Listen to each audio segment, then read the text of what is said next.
Arctic থেকে Alps, দক্ষিণ America থেকে তিব্বতীয় মালভূমি পর্যন্ত নাটকীয়ভাবে গলছে পৃথিবীর সমস্ত বরফ। বিশাল বিশাল সব হিমবাহ গলে সেই পানি যুক্ত হচ্ছে সমুদ্রে। গত ৩ বছরে রেকর্ড পরিমাণ হিমবাহ গলতে দেখা গেছে। ১৯৭৫ সাল থেকে শুরু করে এখন পর্যন্ত বিশ্বের হিমবাহগুলো থেকে ৯,০০০ গিগাটন পরিমাণ বরফ গলেছে। এই পরিমাণ বরফকে একসঙ্গে করলে জার্মানির আয়তনের সমান এবং ২৫ মিটার পুরুত্বের একটি বরফখণ্ড তৈরি হবে। বিশ্বের প্রথম হিমবাহ দিবস উপলক্ষে প্রতিবেদনটি তৈরি করেছে ইউনেস্কো। পার্বত্য হিমবাহগুলো দ্রুত গলার কারণে সমুদ্রপৃষ্ঠের উচ্চতা বেড়ে যাচ্ছে। এতে লাখ লাখ মানুষ ভয়াবহ বন্যার ঝুঁকিতে পড়ছে।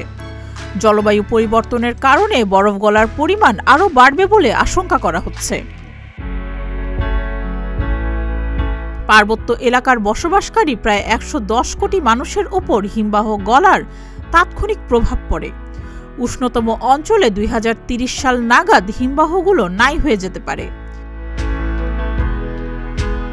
২০০০ সাল থেকে ২০২৩ সালের মাঝামাঝি সময় পর্যন্ত পার্বত্য হিমবাহ গলার কারণে বিশ্বের সমুদ্রপৃষ্ঠের উচ্চতা ১৮ মিলিমিটার বেড়েছে, অর্থাৎ বছরে প্রায় ১ মিলিমিটার করে বেড়েছে।